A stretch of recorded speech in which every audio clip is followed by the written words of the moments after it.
Good morning, Husker fans, and welcome back to Big Red Banter Live.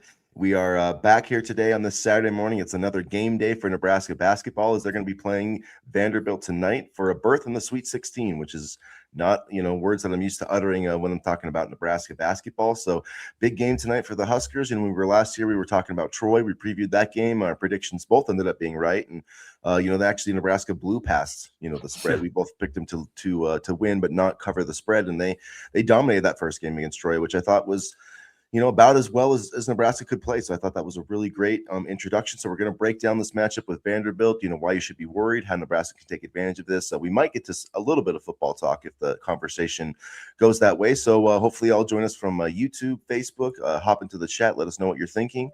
And Danny, how are you on this Saturday morning, this potentially Sweet 16, this Sweet 16 Saturday for Nebraska? I'm doing well. Clearly, the people watching don't have anything better to do right now, but they will later today as Nebraska takes on Vanderbilt. It's going to be a good game, and you know what? I really don't care what happens today. I want them to win, but it feels like a weight has been lifted off my chest.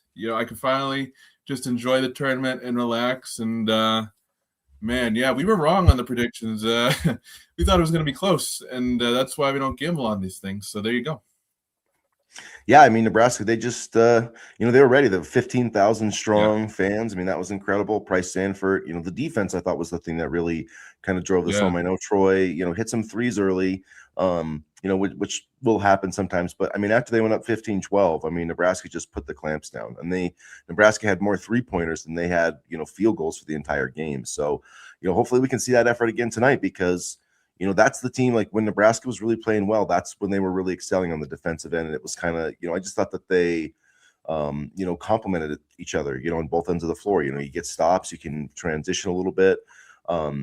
So yeah, I think defense. When you look at this matchup against Vanderbilt, I mean, they've got a top 10 offense. If you look at the Ken Palm rankings, Nebraska's got a top 10 defense. I think whoever wins that matchup head to head is going to win this game. And they say defense wins championships. So, hopefully that argument will win out tonight. Nebraska will lock down Vanderbilt enough on that side of the ball to get a win tonight. Well, there's two things that I noticed on Thursday that they did well. One, they didn't do their usual double team rotations. And I thought that didn't allow as many looks from beyond the arc. And I liked that because at times, the double team is suffocating, obviously. But at times that can leave shooters open. And I noticed that adjustment from the first game of the Big Ten tournament. And then also I thought they did a much better job of being able to not necessarily limit the 3-point shot, but they did a good job, I thought, rebounding and not allowing those second chances because there was a point in the game where Troy was shooting pretty much any 3-pointer they could from anywhere on the court. And at that point, you kind of knew, like, okay, Nebraska might have this in the bag as long as they defend well. So I'm hoping they kind of eliminate the double team rotation again tonight and, stick with, kind of the more man-to-man defense. Yeah, it's going to be interesting to see how they defend this Vanderbilt team because they've got some really talented guards. They've got two guards who, combined for about 35 points per game. Did want to say hi to James. Thanks for the comment as always, James. Go Big Red as well. But yeah, looking at this Vanderbilt team, Tyler Tanner is a name that you need to know. 6-foot guard, averages 19 points a game, 5.1 assists. Some guy that can, get to the paint. Duke Miles is another guy. He leads the SEC in free throw percentage, so that's he's a very good shooter. And they've got a lot of 3-point shooters as well. And these are dribble up type of guys who can penetrate as well as shoot. So Tyler Tanner, I mentioned him. 37% from three. Duke Miles, 36% from three. You've got Tyler Nickel, who's like a 6'7" wing type guard, and he averages 3-pointers per game, and he's shooting about 40%. So he's, if there's a Price Sanford of Vanderbilt, it's him. And then they don't really have a huge team though. Vanderbilt only has one player, who's taller than 6'10". So they do give up a lot of offensive rebounds. So that's kind of an interesting thing about this team is they're one of the worst teams in college basketball at rebounding the ball. So in defensive rebounds and allowing offensive rebounds. They also give up a lot of free throw attempts, which is also interesting because Nebraska is not a team that generates a lot of free throw attempts. They're also not a team that generates a lot of offensive rebounds. But they did on Thursday. They got 11 against Troy, and that's the thing is like, okay, they don't get a lot of offensive rebounds. They also don't play Vanderbilt every week. They don't play the team that's, because Vanderbilt's like 333rd in offensive, allowing offensive rebounds to other teams. So if you played a team that's not good at defensive rebounding, your offensive rebound rate would be higher. So I think that those are two kind of sneaky areas where Nebraska usually doesn't excel, where I think they need to excel in this game. Get more free throw attempts than Vanderbilt because they're very good at that. And so that's kind of another area Nebraska is usually good at limiting that. But I just think those extra free throw attempts, like if they can get their free throw attempts in the 20s, and if they can get their offensive rebounds in double digits, I think Nebraska will win the game if they do those two things, as long as they don't have like a horrible, 20% shooting day from three. If Price Sanford shoots like he did on Thursday, then they won't have a horrible day from three. That was impressive, man. I mean, he was on fire, and I thought his teammates did a good job, helping kind of supplement him. I thought Braden Frager did a nice job. I thought Jamarcus Lawrence did a much better job.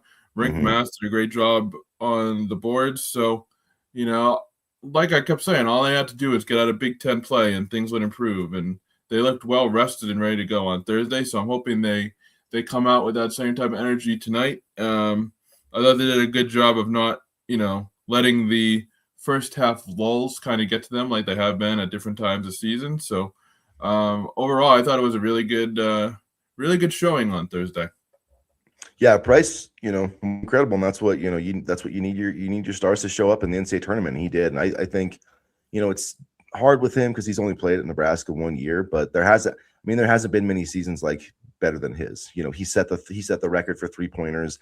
He's got the best, offensive, or the overall plus or minus box score in Nebraska history. I mean, this guy is, for the one season, like I think that you could put Price Sanford up there with anybody. Eric Piatkowski, some of these great guys, Tyronn Lue, because he should have been first team all Big Ten unanimously, coaches and media. But to hit 7 threes, 23 points. His brother was in the crowd. That was awesome. They had the really cool Price is Right, shirts. Those were pretty sweet. But yeah, a great day for him, and that's what they're going to need. Again, I'm not expecting him to make 7 threes today. I don't expect that, but that'd be nice. You need 4 or 5, and yeah. Like I knew as soon as Jamarcus Lawrence hit that step back 3, I knew we were winning the game. I just knew, it's like when that shot's fallen. If that dude's hitting really threes, well. Yeah, he did, and that was a really good sign. And I know Frager was only like 2 of 10 from 3, but I liked how he played. I thought he was aggressive, and I thought if you want to look at somebody's effort, like in the first half of that game, there was a loose ball, and I thought it was going to be a turnover. Like I thought it was clearly either going to be out of bounds or I thought that Troy was going to take it the other way. That dude, Braden Frager, sprinted from the paint to the half court line, saved the ball. I think Nebraska got a buck out of it. I don't quite remember, but I was like, this dude's ready this dude's here to play. And I thought, Fred played him late, and I think he was just trying to get his rhythm because he only went 2 of 10 from 3. Like he's 3 of his last 19, but I feel like he's really close to breaking out and being that Braden Frager that we saw, earlier in the season. And I think they're going to need him today. I think like they really need that 12 to 15 points. Like this is the kind of team that, Nebraska needs all of its firepower. And so, he's the guy that I'm looking to give them an extra boost today. I talked about it before, but when he scores double-digit points, Nebraska's only lost 1 game this year, and that was against Illinois when they did have Rink Mass, but that was when he came back right off that injury. So I remember that game. Yeah, that was, and they were by 7 in the second half in that game too. So easily could have won that one. So Nebraska's, they're not easy to beat when Frager goes off for double digits, and I think he's really close. And so if I was going to predict like a breakout performance from anybody today, I think it would be from Braden Frager. I just think if he can just get things to click, man, if he sees like an early 3-pointer go down, like I just feel like this is one of those days he could go off for 20. Honestly, I'm hoping he goes 2 of 10 again so that he won't be as expensive to keep. I'm just hoping maybe like 1 for 9. That ship's already sailed, but get him and Price need to at the end of the day, like all Nebraska can do is give them the best offer they can give them, like at Nebraska, I think, Fred Hoiberg, that's the thing. I was thinking that with Price Sanford, when he was running down the floor with one of those threes, and I don't know why I was in the middle of the game, but I thought, why would he want to go anywhere else? Why would Price Sanford next season, if he doesn't go to the NBA, why would he want to play anywhere else? I mean, Fred Hoiberg's got him playing so well. Nobody was talking about this guy as an NBA draft pick. When Nebraska signed him out of the portal, there wasn't a single guy that was like Price Sanford, potentially future NBA player. It was like, oh, great 3-point shooter, yada yada. And now, like, I saw a mock draft with him in the top 50. And if he has another season like that, like, he's gonna get picked. So, I mean, whether Nebraska gives him a bunch of money or not, like, I just like, would it be worth it for him to go somewhere else that's going to potentially hurt his draft stock? Like, that's kind of what I think about Frager too. You know, like, I think Nebraska's going to give him a respectable offer, a really good offer. And, you know, if they want to go somewhere else and try, and you know, if he wants to go play for Kentucky, you know, and get more money, like, I'm not going to be mad at him about that. Yeah. But at the end of the day, like, I think him and Price, like, they have a great role at Nebraska. And sometimes, like, the grass isn't greener on the other side, especially if Nebraska's going to, you know, be pretty close in the NIL space with the other teams. And I think with those two guys, they will be, because who else are you going to give the money to? You know, Rink's going to be gone. Sam's gone. You know, those are the two cornerstones of your team. Yeah, Jamarcus is gone. So those are the, you know, Troy Dan talked about getting more NIL money. Well, those two guys are going to get it. And I think they'll be back. That's my prediction. I think they'll find a way to get those guys back. But you know, if not, like, let's just enjoy it while we have it. Yeah. And yeah, I just think, yeah, this is a really fun run for this team to be on. Now, Vanderbilt, excuse me, not Maryland. Let's not face them again, please. No. Although I'd rather have them, you know, than this Vanderbilt team. But yeah, they're, you know, they do remind me. I guess this matchup reminds me a little bit of that Texas A&M game, because Nebraska's really going to have to defend those quick guards. So, you know, Jamarcus, Sam Hoiberg, I mean, they played great defense all year, but they're really going to have to be on it today.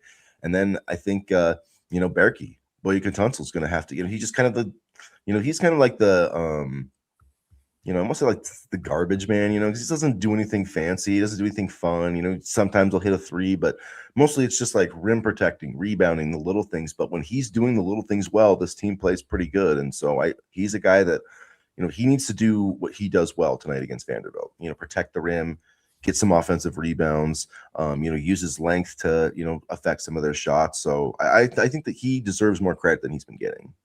Absolutely. I mean, and he's been that way all season, especially on the glass. He's done a good job on defensive rebounding, and, you know, that's led to second chance opportunities for Nebraska, and, you know, being able to kind of control the pace of play. And he also has, you know, dove for loose balls and, you know, played really physically and things like that. So, I mean, he's had a really important role this season too, and that's going to have to continue tonight. And I don't know, I'm just really excited. I'm really excited. This is new territory, and, you know, we're talking about being, you know, kind of wondering if we can replace, you know, Braden Frager and potentially Price Sanford if they decide to go elsewhere. But I think a season like this and a run like this is going to make things more attractive to potential players in the transfer portal, because you talk about last year, and Nebraska kind of, you know,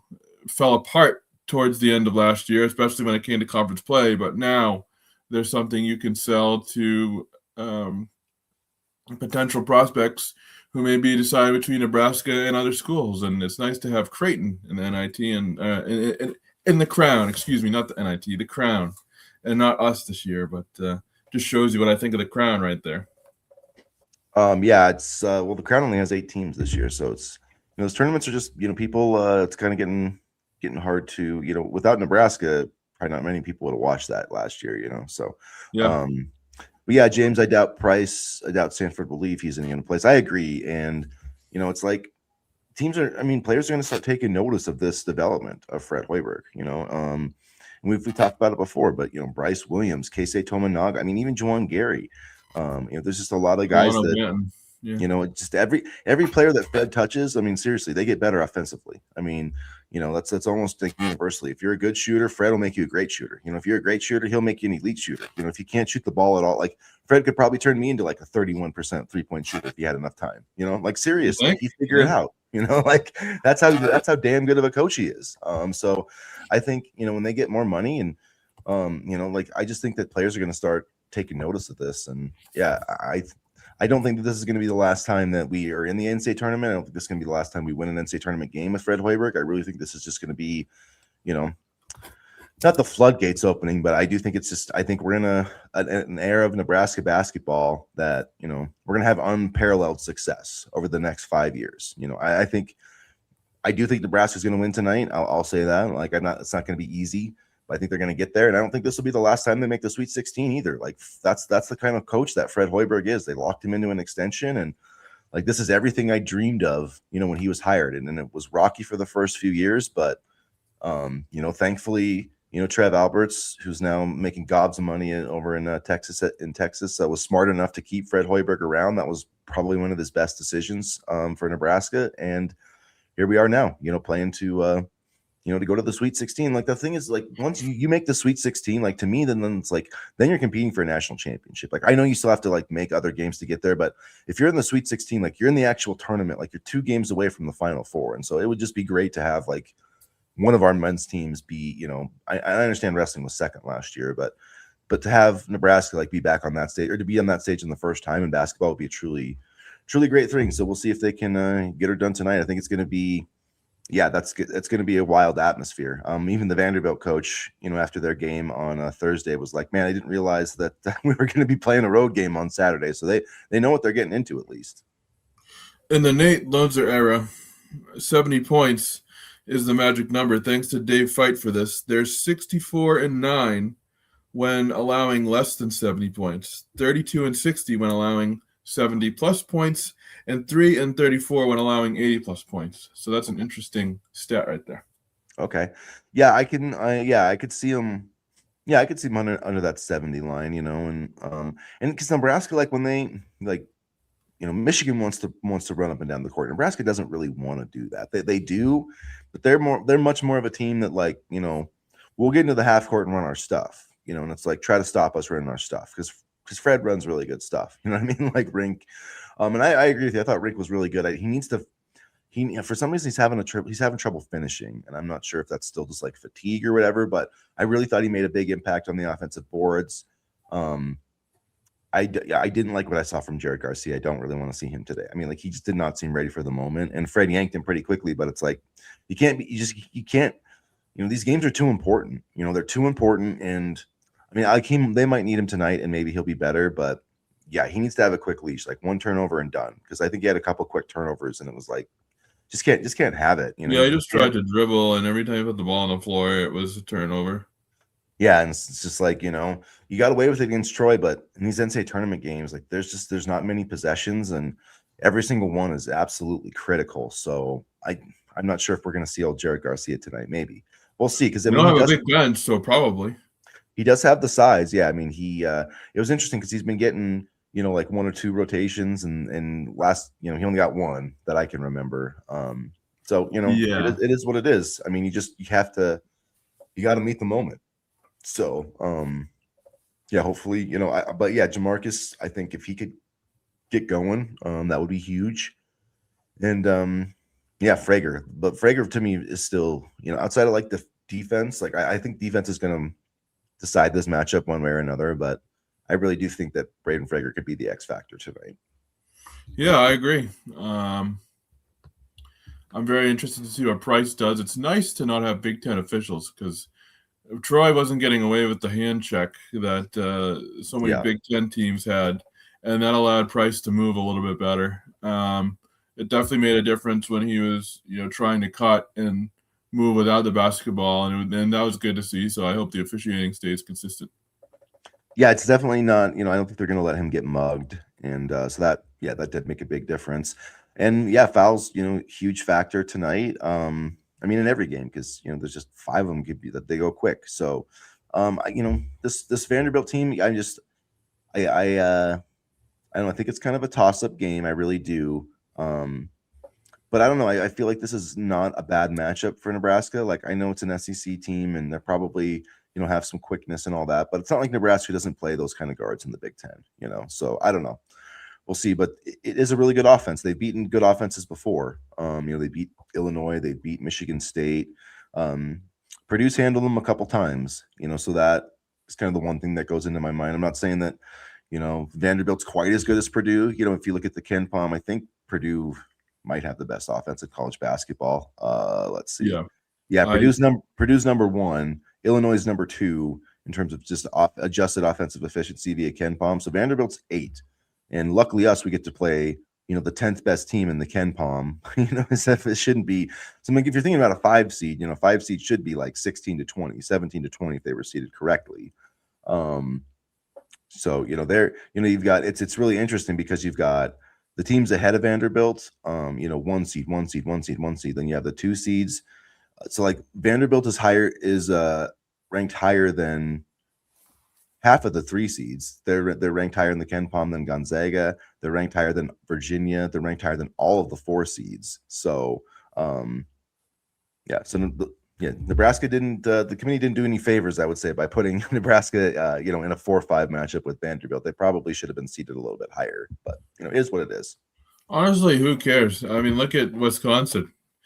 I mean, they're the 5 seed, and hello, High Point. So yeah, I know. I mean, that's what part of what makes March fun. I don't really get, and I'm not saying you, but I've seen tons of Vanderbilt people complain and we shouldn't be seated. Like, who cares? Just play the game. Anybody can beat anybody on any given day. That's why I love March Madness. That's truly why I love March Madness. I mean, you almost saw, and I was hoping Siena would take care of Duke, but they just didn't have enough. And High Point taking care of Wisconsin, and then I fell asleep, but I'm assuming that UConn was able to hold on. I didn't check the box, but yeah. Yeah, they did. I mean, Furman was able to hang in there for a little bit. So, I mean, it's been a fun couple of days. It really has been a fun couple of days. We've seen a bunch of teams win their first NCAA tournament game, and honestly, it's my favorite time of year. I don't know how they would do it with football. I know people are like, oh, let's do a March Madness style thing for football. I don't know how they would do it, but I don't think it would be the same. There's something about college basketball and March Madness that just is so much fun. Yeah, basketball is just more of a tournament sport, and a lot of things can happen in football, so yeah, I think it just lends itself to more excitement. It is interesting though, if you look at this tournament, it's the first time ever since they expanded to 64 teams that that a team seeded 13th or lower didn't win in the first round game for back-to-back years. So that's 2 years in a row that the 13 through 16 seeds have been shut out.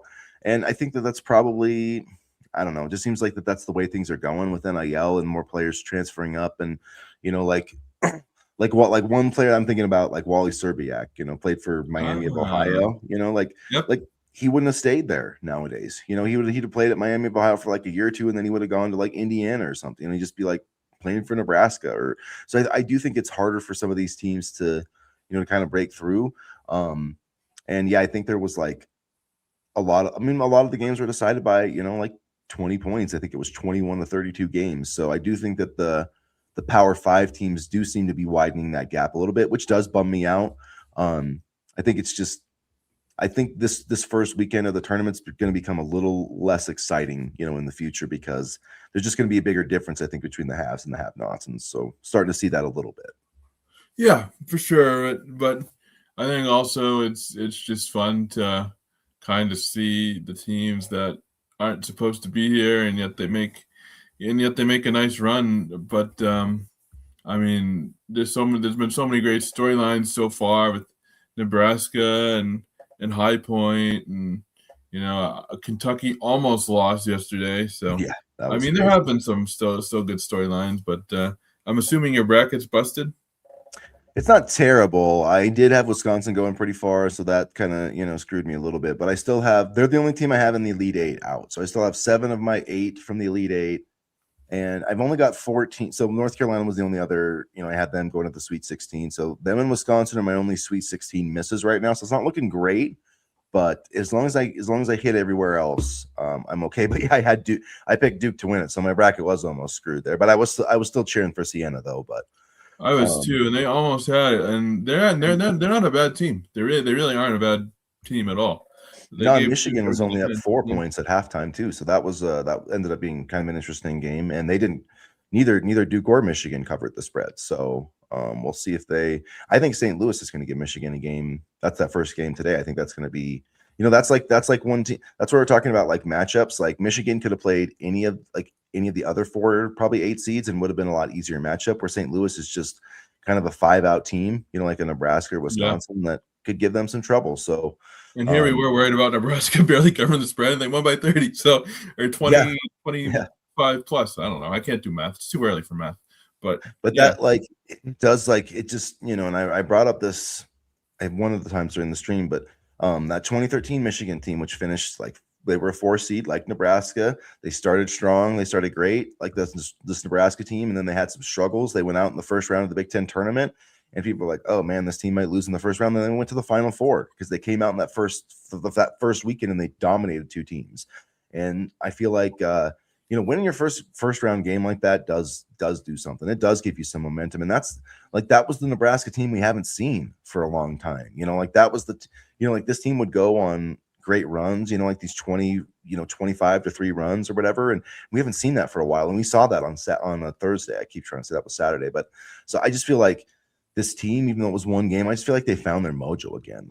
Like they just. And sometimes all it takes is one performance. And like these tournaments are so interesting because it's 68 teams, and it's like this huge bracket, but really it's just a 4-team tournament. Every weekend, all you have to do, there's 4 teams in your bracket. That's all you got to focus on, and this weekend for Nebraska, it was Troy, Vanderbilt, and whoever McNeese State, that's it. You don't have to worry about anything else. For those 4 teams, that's it. 3 4-team tournaments. That's what you got to do. Your regional is another 4-team tournament. Then the Final Four, that's a 4-team tournament, and they get progressively harder. But if you can just think about it like that, I think the teams that can compartmentalize it and not think of like, oh, we got to go win 6 games. No, you got to win 3 4-team tournaments. That's it.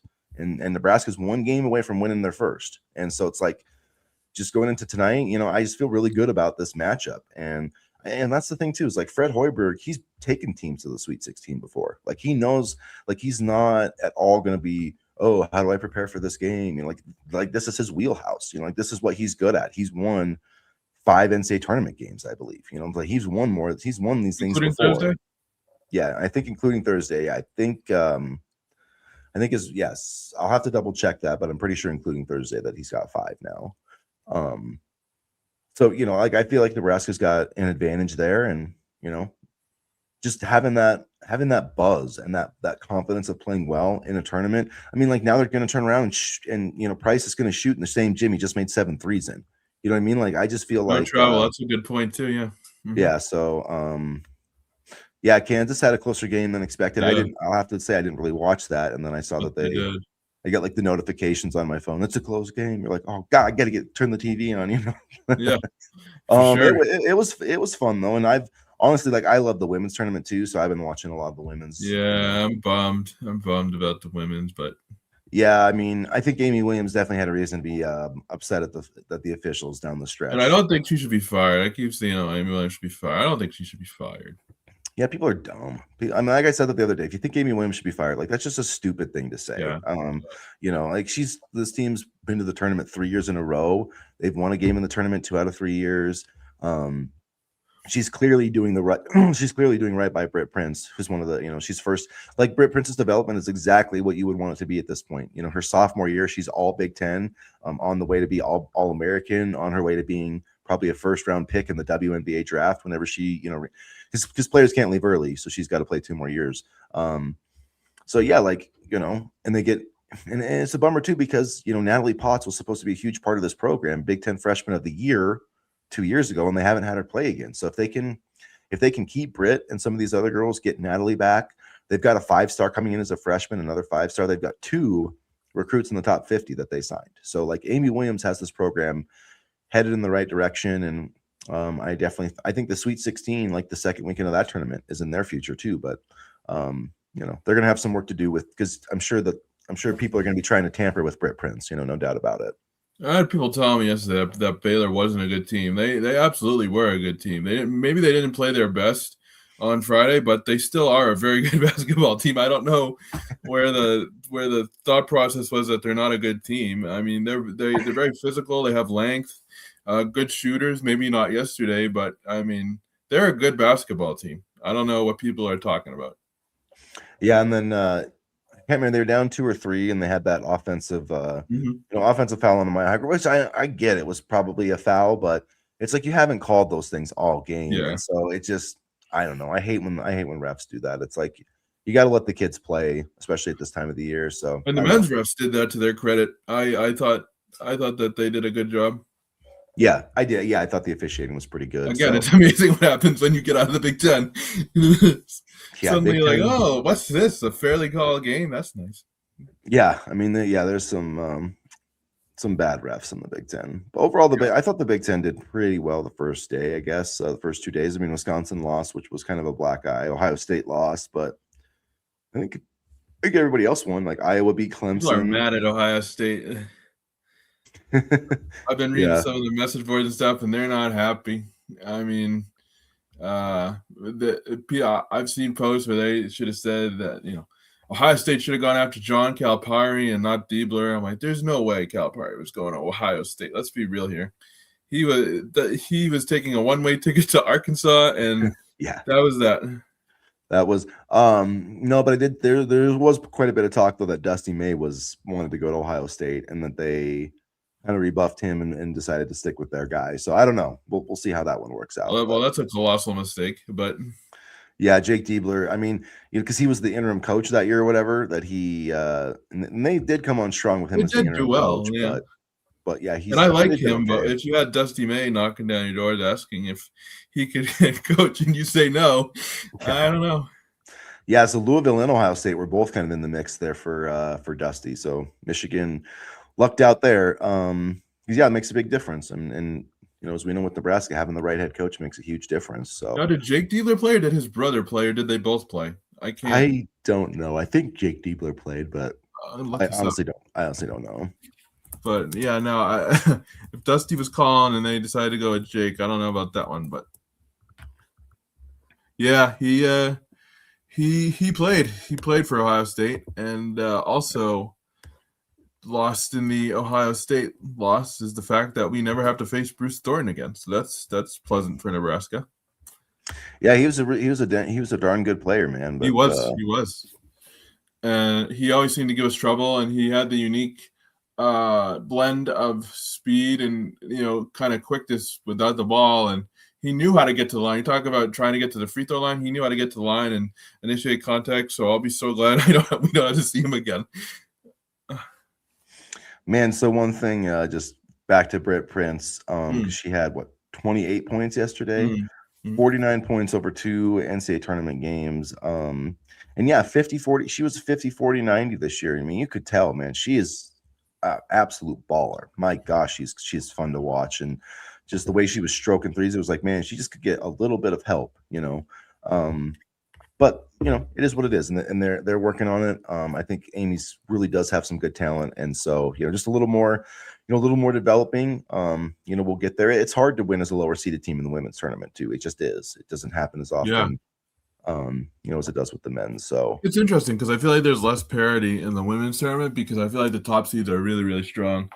People always see like the UConns and back when Pat Summitt was coaching Tennessee's and things like that. But there are other good basketball teams besides, the Gino Auriemmas and the LSU's, the Kim Mulkeys of the world. So, I mean, I think top to bottom, the women's basketball is generally really strong, especially when it comes to tournament time.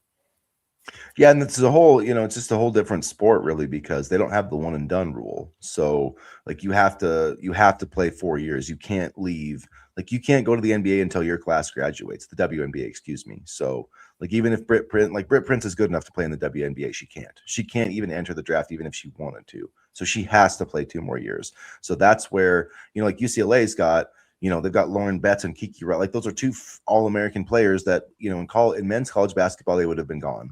Well, long time ago. I wish the men had that rule. I didn't know the WNBA had that, or the women's college basketball had that rule. Yeah, it would make men's college basketball a lot better. Or even if they had Bryce McGowan's for 4 years. Yeah, or even if they had the NFL rule where you had to play, 3 years. Yeah, I'd take 3. Class. Yeah. Because you just don't. The best players leave. Like the dude for Duke last year. I can't even remember his name now. Flag. Cooper Flag. Yeah, so he would have to stay. He'd still have 3 more years. LeBron would have had to play 4 years of college ball. So I mean, that's why it is what it is. Because I mean, like Paige Beckers, she would have been a one and done. She would have been a number 1 pick wanted, her Caitlin Clark, but like if they both came out after their freshman year, Paige would have been a higher pick, and but she had to stay 4 years. She actually stayed a 5th year, I think, because she hurt her leg. So that wouldn't have happened. That wouldn't have happened in men's college basketball. And UConn wouldn't have won that championship without her. Like that's the kind of funny thing is like UConn was, they hadn't won the championship for a little while. And it was kind of like, oh, UConn's not UConn anymore. And then Paige was like, nah, we still, I'm still the truth. I'm just going to dominate everybody. I didn't pick UConn to win this year though. I'm picking UCLA. I just think that, I think Kiki Rice and Lauren Betts, I think those girls are going to get it done this year. So we'll see. But yeah, there's not as many upsets in the women's tournament. And that's the reason why is you have true star players. Like that's why when you had Caitlin Clark and Angel Reese and you had some true rivalries starting to develop in the college game. And unfortunately, we don't get that in the men's game anymore because Cameron Brink, I was paying attention to her too. Yeah. She was good, Cameron Brink and Haley Van Leith, right? Yeah. Yep. Yeah, she is playing for Chicago now. And WNBA got their agreement done, so their season will be kicking off or tipping off May in the first part of May. And so I'm definitely gonna watch more because I've noticed over these last 3 or 4 years, and maybe it's Caitlin Clark and Angel Reese, maybe they help kind of spearhead this, but there's a lot more interest in women's basketball, and I feel like there's a lot more players that I can follow and kind of recognize now. Maybe it's with the increased national coverage, but I think they've done a much better job of kind of promoting the sport. Yeah, for sure. I actually I prefer the WNBA to the NBA. I could see why. Yeah, I haven't watched enough WNBA. Well, I like that the games are 40 minutes. I like that the season's 44 to 50 games long instead of 8. Those things just make it easier for me to watch. And then it does come on in the summer, and I don't have a lot of other things to watch. So I turn on those games, and they're really great games. The WNBA playoffs last year were legitimately good. So yeah, people that want to scoff at it and be like, oh, it's not blah blah blah, you just haven't watched it. Sorry, these girls can absolutely they're incredible basketball players. And just watch women's college basketball. I mean, the skill level from where it was 30, 40 years ago, it's not even comparable anymore. I truly don't see much of a difference between, outside of slam dunks. That's really the only difference. You don't see slam dunks with women's basketball, but that's really outside of that, they're shooting the hell out of the ball. They're doing every single thing that men can do. So I'm glad Nebraska's trending up, and I'm hopeful that, next year we can have both our teams in the Sweet 16. So I think with women's college hockey is awesome to watch too. And yeah, they don't really show college hockey in general on TV a lot, and they need to change that. But yeah, no, I've always vouched for Nebraska to have a hockey team. That'd be sick, a Big Ten hockey team. Yeah, and that tournament's going to be starting pretty soon. So yeah, that'll be fun to watch. It would be fun if Nebraska did have a hockey team. Notre Dame, Nebraska. I'd be watching every game. Yeah. Yeah. Ohio State, Nebraska. Yeah, because Michigan State's pretty good in hockey, right? Michigan State's pretty good. Yeah, Michigan's number 1 right now, but Michigan State, yeah, they've been up there. They were number 1, I think, last year. They're number 2 or 3. Penn State's really good. Notre Dame's usually good. Wisconsin, Minnesota, the Big Ten. So Notre Dame joined the conference. That's nice of them. Maybe they should do that in other sports. Yeah, I know. They're oh, we're in the Big Ten for hockey. We're in the ACC for basketball. It's just. I have a gesture for Notre Dame that I won't show on stream because I don't want to get demonetized, but they need to get their asses in a conference for football. I'm tired of it. They do. I did see a post that was, because in football they did the thing we're not playing in these bowl games, and I saw a post that was obviously a parody thing, but they're put out their statement we're taking ourselves out of the NCAA tournament selection process. That's pretty funny. It's we're not going to accept a bid this year from. I think that's what every team. If you're not going to make March Madness, we're not accepting any tournament bids this year because we're so good. Not us this year. Not us. Thank goodness. I'm glad we took the crown invite though. I swear we wouldn't. I don't know. Maybe the season wouldn't play out as well if they didn't go to the crown. I don't know. That's a good question because I do think, or that's a good theory because I do think it helped with recruiting a little bit in the transfer portal, and I do think it helped develop players like Cale Jacobson, and I don't think it helped necessarily in terms of winning and getting the title. But I do think it helped, and bear with me when I say this, but the extra practice element or the extra games element for this team to gel moving forward, I think it helped there. Yeah, for sure. I think winning, if you need to learn how to win, I think winning can always help you. So anyway, let's look at some X factors here before we get into like our predictions for Purdue. And maybe football. Maybe football. Vanderbilt. Not Purdue. Please no more Purdue. Yeah. I'm tired. If we play Purdue again, we're going to be pretty damn far in the tournament. So, like I will take another matchup with Purdue at some point. That'd probably be like in the Final Four. But anyway. We'll provide the hot dogs for Clough to cook when he's sitting in the paint and waiting for the ball. So, yeah, that'll be they're going to be tough to beat. But yeah, what do you think what are some X factors for you tonight with Nebraska and Vanderbilt? Getting Price going early, and just allowing him to find his spots and shoot.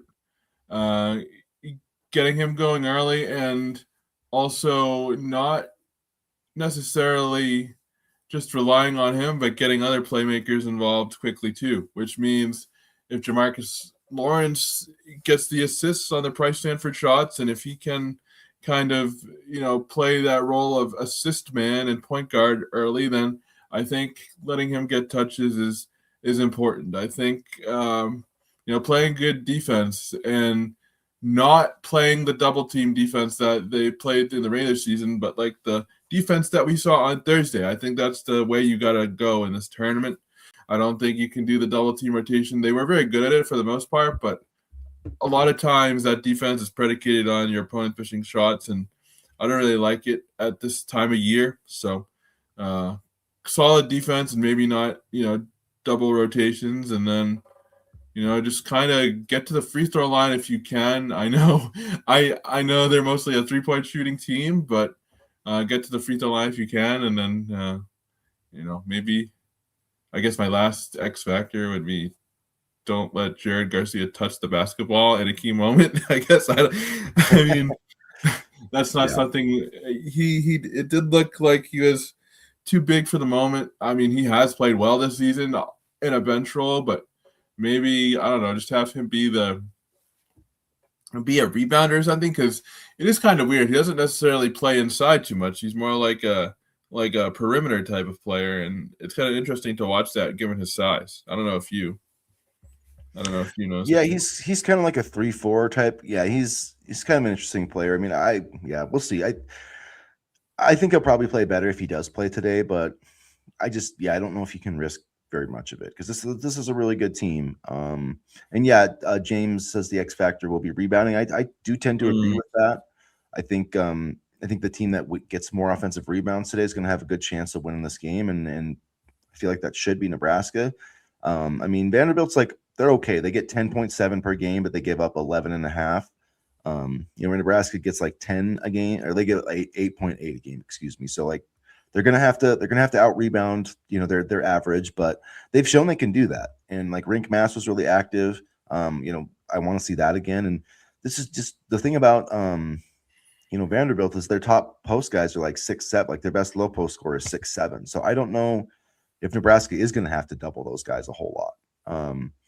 I would just probably, play it straight up. And it's like, yeah, if Devin McLaughlin wants to sit down there and shoot twos all day over Barricade, like, go for it. I don't care. Yeah. Like, I'm happy for that shot. Like, I just, the guys that worry me are the guards, and like how much are Jamarcus and Sam going to need help. That's going to be, I think, a key thing. Can you, it goes back to the thing, like, guard your yard. Can you guard your yard? Can Sam Hoiberg and can Jamarcus Lawrence keep those guys in front of them? Can they stop from, because like those guys get paint touches, and then you get open 3-pointers, you get good looks down low. So I think that's going to be a huge part of this game is, can Nebraska just make those guards be inefficient? It's not that they're not going to score, but it's like, hold them under 50%. Don't let them, don't let them hit a bunch of threes. And then they're guys that probably just, dribble up into them, ball screen type stuff.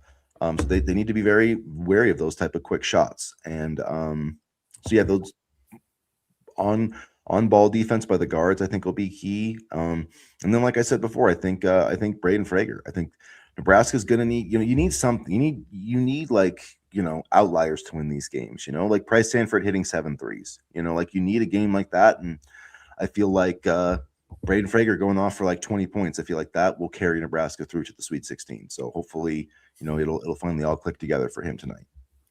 Rink is on his last legs, and you can definitely tell. But if we can just get something out of him tonight, I don't care if it's rebounding, a couple made baskets.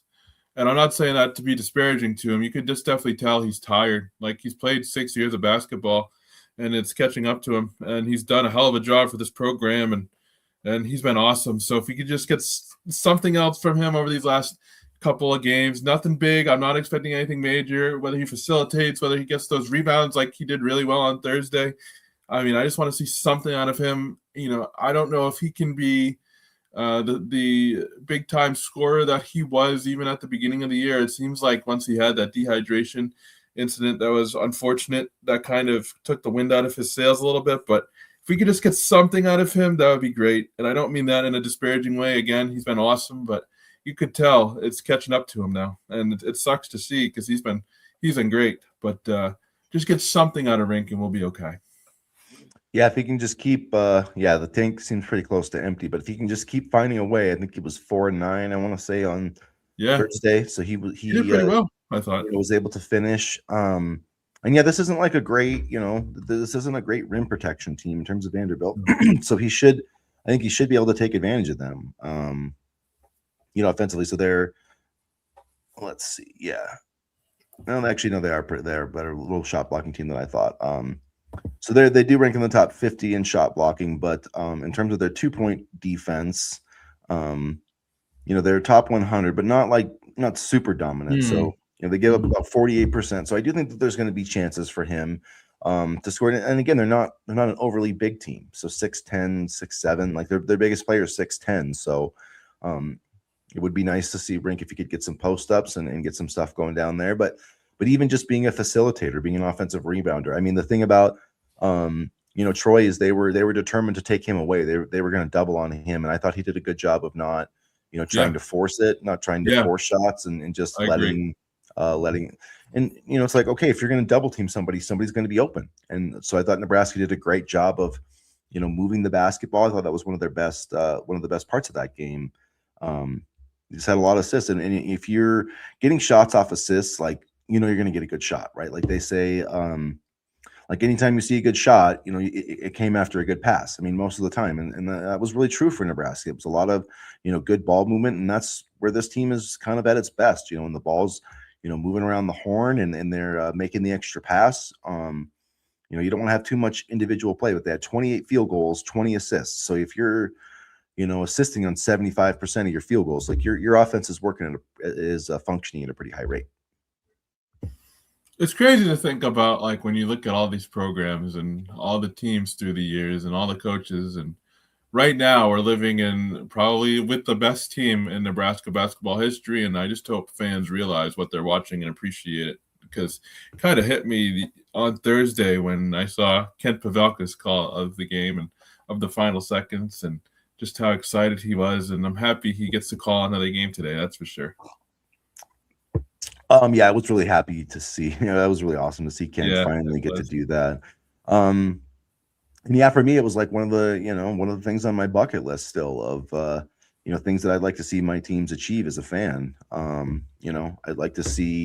still obviously like to see Nebraska win an NCAA championship in basketball someday, but I've seen Nebraska football win a championship. I've seen Michigan football. I've seen the Packers. I've seen the Patriots have got it done. I've seen the Chicago Bulls. I saw the Chicago Cubs, for God's sakes, win a championship. So, Nebraska winning an NCAA tournament game was one of the last things like on my bucket list. So, I guess I can put NCAA championship on there. That's the next goal. Now that we got the tournament win, that's my next goal for this program. Win the whole damn thing. I'm gonna get a Price is Right shirt. I saw a couple of those in the audience on Thursday, and I'm gonna get those. Right shirt. Those are cool. And I'm going to get a full mast shirt because even though he's kind of struggled lately, he deserves his respect. And after that win on Thursday, I was definitely full mast. So let's go, baby. That was all Husker Nation, I think. Oh, so, yeah, absolutely. Yeah, it's been fun. Yeah, hopefully these guys have another weekend of basketball on them. That would be really great to get to go, play the defending national champs, Florida, which this Vanderbilt team just beat Florida not that long ago. So. Yeah. Pretty handily, actually. Yeah, in the SEC tournament. So yeah, that shows you the kind of team Nebraska's playing today. But yeah, it's gonna be fun. I just can't wait for the atmosphere tonight. Oh yeah, you can definitely tell the Vanderbilt coach was kind of pissed off that Nebraska had a lot of fans in the building, and I saw that they were pumping in Nebraska crowd noise for practice, so they're going to be ready. Could you imagine if this team ever made the Final Four, though? I bet it would be the same. I think the atmosphere would be the same way. I think Nebraska's truly. I don't think there's another fan base in college sports like Nebraska. No, like really, truly. No. Like if Nebraska played a Final Four game, they have like 50,000 seats sold. There would be 30,000 Nebraska people there. Like I'm not even joking. Like it would feel, and you don't ever have that happen. Like you never feel like it's a home. Like even when Michigan State like hosted the damn thing in Detroit, it didn't sound like it sounded like Thursday. Like I mean, just even the TV announcers, like Andy Katz was like losing his freaking mind because he's just never experienced anything like that. And so it was awesome that the fans always do their part. Like this fan base always does their part, and it was fun to finally see the team like match it. It's been a long time since the Nebraska team really matched the fan base, and Thursday they did it. So I thought that was really cool. They were pumped, and yeah, no, it was crazy to see. I mean, hopefully, maybe Final Four. I'm not gonna speak anything into existence yet, but it's not impossible. I guess you win this game, and it's not impossible. And that's the thing. You win this game, and you got another 14 tournament to win, and then you're playing for all of it. But I'm just saying, like if I was thinking to myself, like, man, it would be fun to see that environment because, like, whether it would be a first round game or the national championship, I feel like Nebraska would be the same everywhere because this fan base is just like there isn't another one like it, and I don't think it's even a debate. These are the best fans in college sport, probably in any sport. Period. There's no fan base, and like the Green Bay Packers, I would say probably the closest thing I've ever come across, like from a professional team. Where like they just like truly like if you play a road game, and Steelers fans probably the same way. I would say Steelers and Packers fans are probably Red Sox. I'd say they travel pretty well. Boston people are pretty, but outside of that, like there's not many fan bases that travel like Nebraska, that are just hardcore, like dead set. So yeah, it was just fun to see that finally kind of rewarded again. It's been a long time, I would say. I mean, can you imagine if football ever gets off the ground? Like, honestly, I forgot the spring game was next weekend. I don't even care about that right now. I know I have not been in on, and I know we got like I'm not like boo football, but I'm like not in the football. Like, yeah, we could talk about Caden Howard here quickly before we do our predictions. But yeah, I haven't been in on it that much. Once basketball season's over, I'll focus on it more. So if you guys have been wanting football content, it's just we'll get to it once. I don't think a lot of people have, judging by yeah, everybody hates football right now, so I don't know. I do like the commitment of Caden Howard though, and I do. Although I was like, come on, man! Like I just got done writing a bunch of stuff, and then I saw that, and so I was like, I shut my laptop for the night, and then all of a sudden, Caden Howard. I'm like, oh, isn't that how it always works though? Yeah, so sometime I'll write about Caden Howard. But yeah, 10-6 in the 100. He's not a big guy, but I think this is a good get. And, Nebraska keeps adding to that 2027 recruiting class. So I definitely like that. Another Florida guy, another Palmetto guy. Didn't Corey Barney come from Palmetto? Yeah, he did, yeah. Another speedster, really, really fast. I remember watching like one of his track things a couple weeks ago, and he was just flying. So I like it. I like the speed. I like how he projects into the future. I think Trey Taylor's going to have a nice little weapon, and yeah, I'm really excited about this 2027 class. Trey's doing everything he can to recruit, so I am really excited for the future of Nebraska football. I'm not sure what the season's going to bring, but I don't think Matt Rule's going anywhere. No, he's not. Yeah, so that's 7 commitments now in the 2027 class for the Huskers. They're ranked 8th. According to 24/7 Sports. How many do we have for 2026 commitments? 10? 12? Let's see. I want to say 10. I don't know. I can't think of it right now. I'm trying to pull it up here. You don't have to kill yourself and 8. So 8. Well, 11, I should say, because they had 8 commits or 8 enrollees, and then they still have 3 that just signed their letter of intent. So 11 total. With Dylan Berriman. So yeah, almost surpassed that number already. this season, and yeah, they got a lot of big time visitors. They had 5 stars on campus. Albert Simeon was on campus recently. I'm blanking on the other guy that was a 5-star who just visited, but anyway, definitely definitely trending up. With some of those guys. So I think they're doing a great job building those relationships, and as long as the bottom doesn't fall out this season, which I don't think it's going to. I don't think it's going to either. Going to have a winning record, and I think they're going to be better. I think some people that really hate this program are going to feel better about this team after the season. But I mean, I understand why they don't want to hear that. But I do think Nebraska's going to be better this year. So we'll see. I agree. I do think they're going to be better. I don't think Matt Rhule's going anywhere this season, for the simple fact that the buyout's too large right now. But and also I do think they're going to show progress and improvement. And in giving him this contract, Troy Dannon showed a commitment to Matt Rhule, and I don't think he's going to pull the rug out from under him this year. Yeah, I mean, maybe they go 2-10, but they're not going to be that bad. So no. I don't know. People keep talking like they are, and that's fine. That's totally fine. I'm fine with the expectations being where they are. They don't really deserve any expectations the way they've played the past few years. So, they deserve to be flying under the radar, and that's fine. Let's go give people a reason to talk about us instead of just oh, we got Dylan Raiola. Let's go win some games and then let people talk about us. Well, so, I think I think they kind of like flying under the radar a little bit too, which is nice. I think so. Matt Rhule seems, I think so. Matt Rhule does have pressure on him, no doubt, but yeah, unless it's a total catastrophe this year, which maybe it will be, and maybe some of these people who are saying it's going to be are going to be right. Maybe we'll be wrong, but I do think that Nebraska's they're going to. I would bet the over on the 5.5. I think they're going to get. I think they're going to get to 7 wins. I think they're finally going to beat somebody maybe not a ranked team, but there's going to be chances Washington coming to Lincoln Memorial Stadium. It's still not easy to win in Lincoln, So I think the defense is going to be better. So yeah, we'll leave it there. Let's get our final predictions in as we're coming up here on 8:00 Central Time. So if you are still hanging out with us, go ahead and throw your prediction in chat. We'll put it up there. Hudson, yeah, it would be nice to get him on Hudson for sure. That's who you're talking about. That was the other 5-star who's visiting. Yeah. So, or he actually just put Nebraska in his top 5, top 6. So yeah, so Ahmad Hudson Nebraska still got a shot there, and then Albert Simeon, obviously. Yeah, with this class, I don't think the coach staff's going anywhere. That 2027 class is looking really nice. So yeah, I don't either. So yeah, Vanderbilt, Nebraska. I broke it down, HuskerBigRed.com. So if you want to check out my keys and predictions there.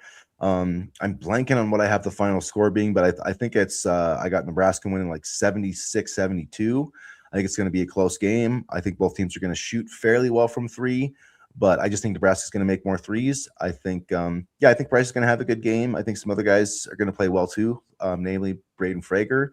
But yeah, I think I have it they make one more 3 than Vanderbilt, and so maybe it'll be one of those deals where they need to get a stop in the last minute to win it. I think it's going to be one of those I think it's going to be a nervous game. I think we're going to be stressing in the last minute, but I think Nebraska will find a way in front of the rabid fan base to punch their ticket to the Sweet 16, 76-72. 75-68, Nebraska going to give them a little bit more wiggle room, but honestly, if they win 2-0, that's good enough for me. Let's just get it done. I'm fired up. So price goes wild, 72-64. A nice little gap there. I like it. I could see. I mean, they probably do need to. Yeah, if they keep them under 70, if Nebraska holds Vanderbilt under 70, they'll definitely win this game. I think they're going to get close. I think the defense is going to show up, and it's always when you have a good offense against a good defense, the defense usually wins that matchup. I mean, just in all my sports watching, when you see this is the greatest offense of all time against this really good then the defense ends up shutting them down. You know what I mean? So, not saying that's going to happen today, but that's if I was going to bet on one of those two, one of those two things, I would bet on the defense, especially defense just travels easier. You don't have to make shots in a weird gym to play good defense. So, Co 79-78 Nebraska. Foul trouble will hold back Nebraska a bit. Yeah, I could see that.